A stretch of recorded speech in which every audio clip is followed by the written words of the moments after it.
नमस्कार दोस्तों। तो आज हम टेंस की अगली कड़ी में पास्ट कंटिन्यूअस या पास्ट प्रोग्रेसिव टेंस के बारे में पढ़ेंगे कि क्या है पास्ट कंटिन्यूअस या प्रोग्रेसिव टेंस और ये किस विषय में हमें क्या इंगित करता है, इसके पूरे बारे में डिटेल में हम लेंगे। तो चलिए हम शुरू करते हैं।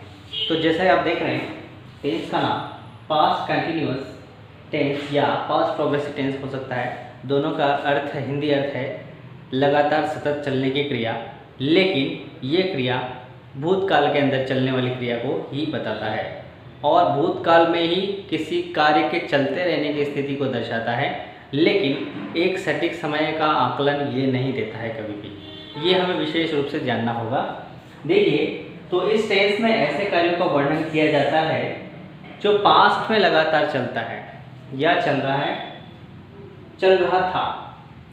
आप विशेष कर ध्यान रखेंगे, चल रहा था, लेकिन निकट के बीते हुए समय में हो रहा था।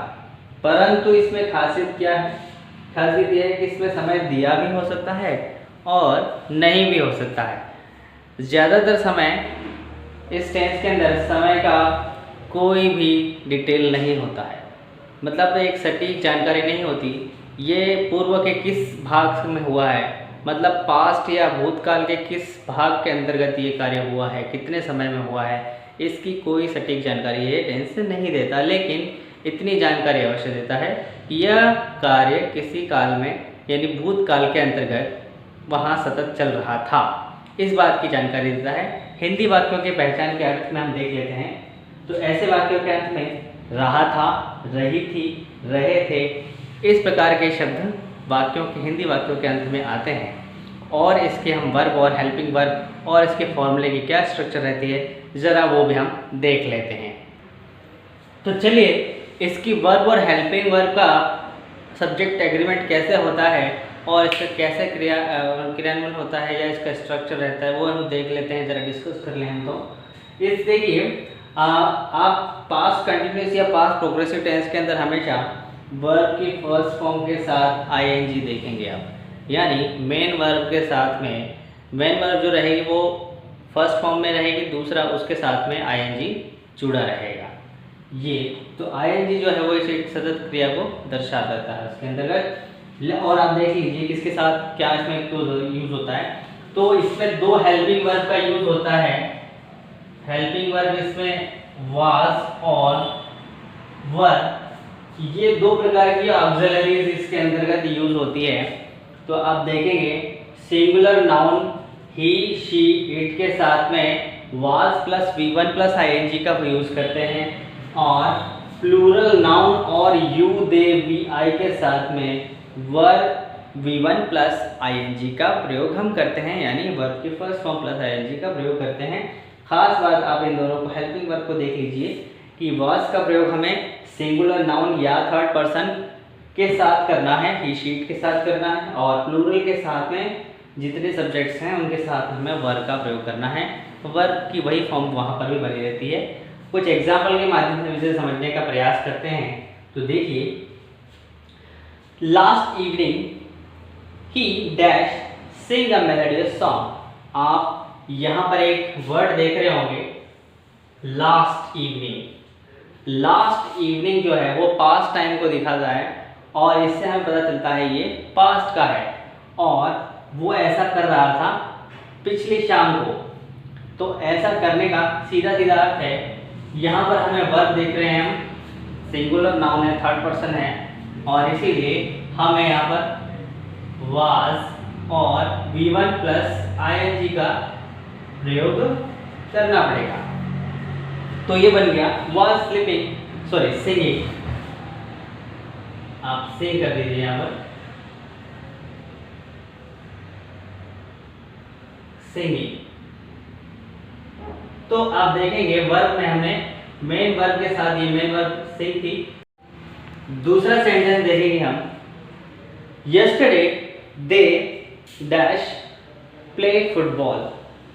आप यहाँ पर एक और शब्द देख रहे हैं यस्टरडे, जो बीते हुए समय को इंडिकेट कर रहा है और उस समय वो खेलने की क्रिया चल रही थी और इसलिए हमें यहाँ पर पास्ट कंटिन्यूअस का यूज करना है। दूसरा सब्जेक्ट हम देख रहे हैं दे, जो कि प्लूरल है, और इसीलिए हमें वहां पर वर और वर के बाद हमें V1 और उसके साथ में ing का प्रयोग करना है। तो इस प्रकार से वर्ब प्लेइंग हो गया। एक और एग्जांपल देखें हम, they dash sleep at that time. आपको यहाँ पर दैट टाइम दिखाया गया होगा, तो जहाँ पर भी दैट का प्रयोग होगा वो पास्ट टेंस को दिखाता है, और इसीलिए यहाँ पर पास्ट कंटिन्यूअस का यूज होना है। आप यहाँ देखिए दे प्लूरल है, और इसीलिए वर्ब और मेन वर्ब जो स्लीपिंग है, स्लीप है, उसके साथ में हमें ing का फॉर्म करना है।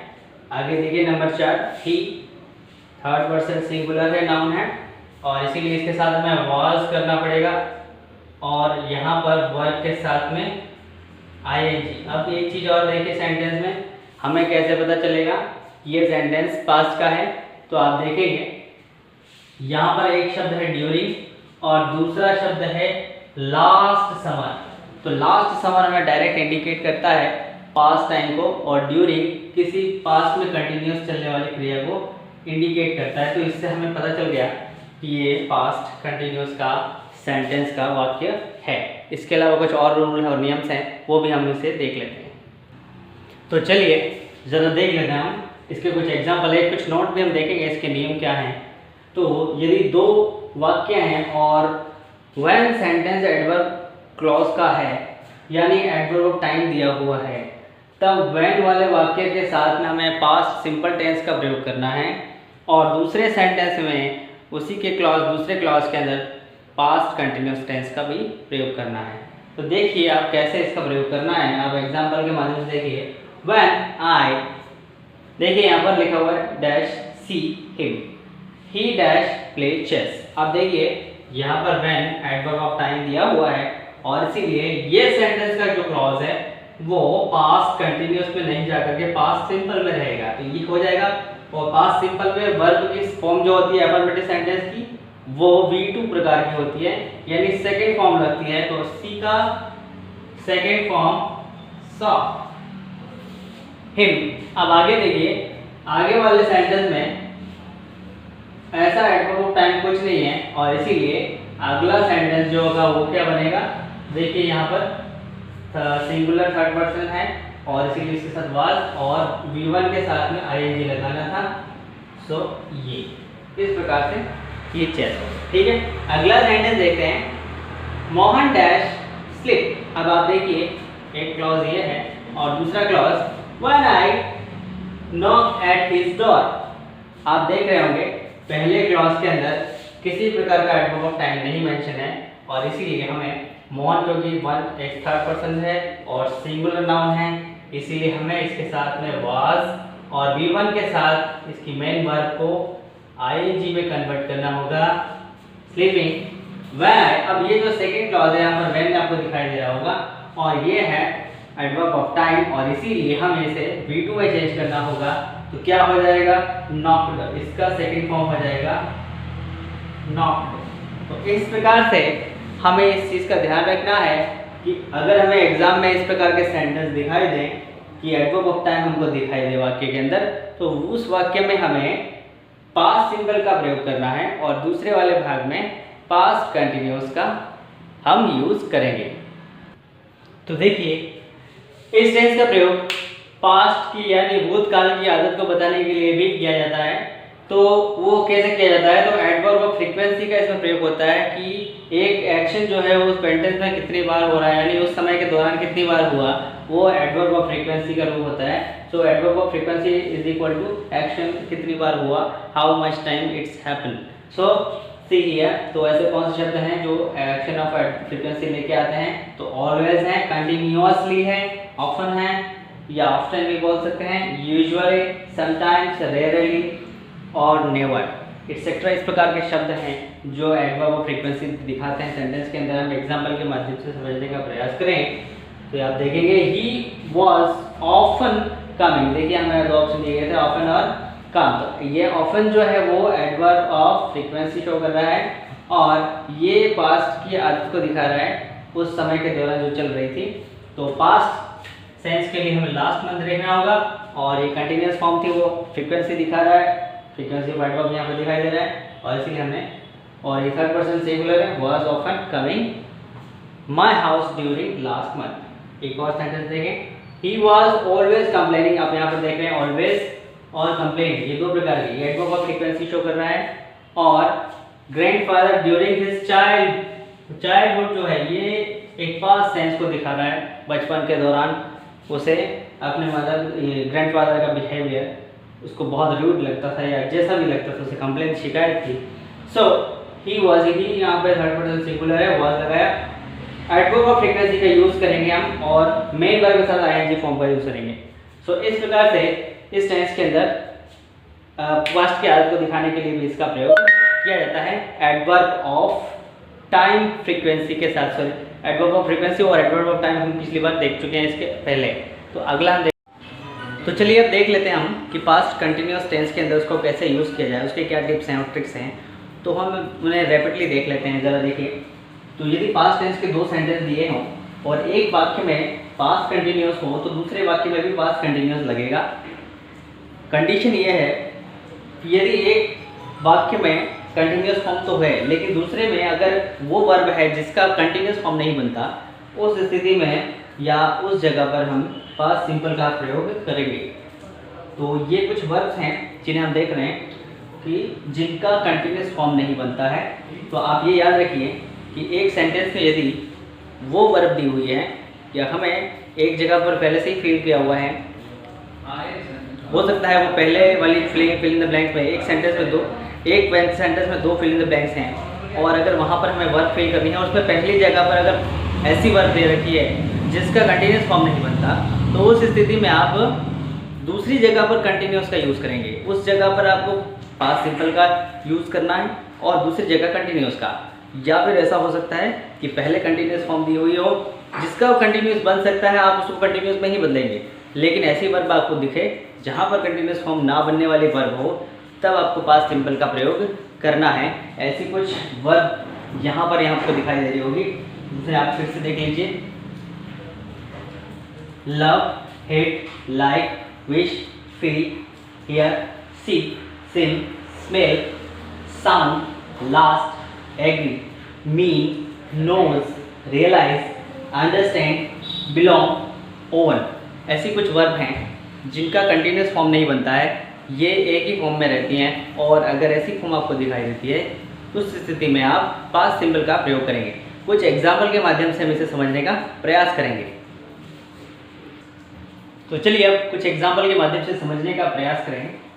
तो पहला सेंटेंस आप देख रहे हैं, द नर्स डैश ईट, हमें वर्ब दी हुई है स्वीट, और दूसरा फ्रेज देखिए, इसी अंदर एक और क्लाउज आपको दिखाई दे रहा होगा, व्हाइल इट डैश रेन।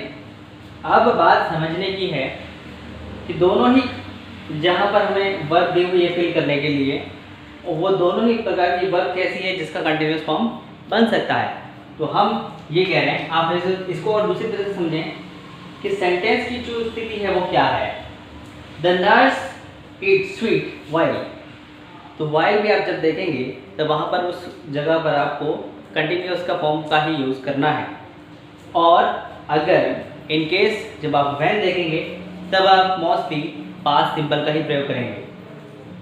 तो देखिए यहाँ पर द नर्स, और नर्स यहाँ पर सिंगुलर है, थर्ड पर्सन है, और इसीलिए इसके साथ हम वाज का प्रयोग करेंगे, और वर्ब के साथ में आईएनजी का यूज़ करेंगे, क्योंकि इस वर्ब का आईएनजी फॉर्म बनता है या कंटिन्यूअस फॉर्म बनता है।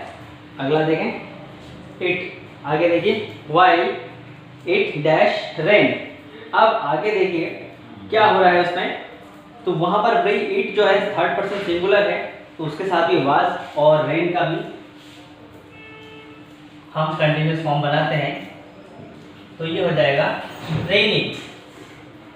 तो इस प्रकार से आपने देखा कि एक वाक्य में हमें आगे कंटिन्यूअस फॉर्म दिखाई दिया, तो हमें अगले भी कंटिन्यूअसली करना है। दूसरा देखिए, they dash study while I was playing. आपको इसमें ऑलरेडी कंटिन्यूअस फॉर्म दिखाई दे रहा है, तो पहले वाले में भी हमें क्या करना पड़ेगा, कंटिन्यूअस फॉर्म ही बनना पड़ेगा। तो क्या हो जाएगा, दे, यहाँ पर देखिए दे एक प्लूरल है और प्लूरल के साथ हम वर फील करते हैं और इसका आईएनजी फॉर्म स्टडी। तो इस प्रकार से ये बनेगा। तीसरा देखिए, व्हेन आपको दिखाई दे रहा है, व्हेन आई सी, और सी का कंटीन्यूअस फॉर्म नहीं बनता, आपको इसको विशेष ध्यान रखना होगा। अगला देखिए, ही, दूसरा क्लॉज ऐसे अंदर है, ही डैश स्टडी, तो स्टडी का तो कंटीन्यूअस फॉर्म बनता है लेकिन सी का नहीं, और इसीलिए ये वाला जो क्लॉज का भाग है वो पास्ट सिंपल में जाएगा और इसीलिए यहाँ पर क्या हो जाएगा, आई के बाद सीधा सीधा हम सेकंड फॉर्म में ले जाएंगे सॉ। ठीक है, अगला देखिए, यहां पर हमें कंटीन्यूअस फॉर्म में डालना है, तो ही वाज स्टडी। इस तरीके से ये वर्ब फील होगी। अगला देखिए, ही डैश गो, गो हम जानते हैं जिसका कंटीन्यूअस फॉर्म बन सकता है, और ये एक फ्रेज होता है गोइंग टू, तो गोइंग टू फ्रेज का भी हम यूज यहाँ पर कर सकते हैं और करते हैं। तो देखिए ये क्या बनेगा, ही के साथ हमें क्या यूज करना है, वाज, क्योंकि ये थर्ड पर्सन सिंगुलर है, और गो के साथ में आईएनजी फॉर्म का प्रयोग करना है। आगे देखिए, to inform him but somehow she dash forget. अब फॉरगेट आप देखिए, फॉरगेट का कंटीन्यूअस फॉर्म नहीं बनता है और इसीलिए इसका क्या बनेगा, पास्ट सिंपल में इसका यूज होगा और ये हो जाएगा फॉरगॉट। तो इस तरीके से हमें एग्जाम के अंदर सॉल्व करना है। जैसे इस प्रकार के सेंटेंस आने पर हम इस तरीके से इस कंटिन्यूअस टेंस को सॉल्व कर सकते हैं। तो उम्मीद करता हूँ इन सब माध्यमों से आपको ये पास्ट कंटिन्यूअस टेंस अच्छी तरह से समझ में आया होगा, और इसे सवाल आप सॉल्व करेंगे, जितने ऑप्शंस आप सॉल्व करेंगे उतना आप अच्छी तरीके से सीखेंगे। तो आज के लिए इतना ही, धन्यवाद।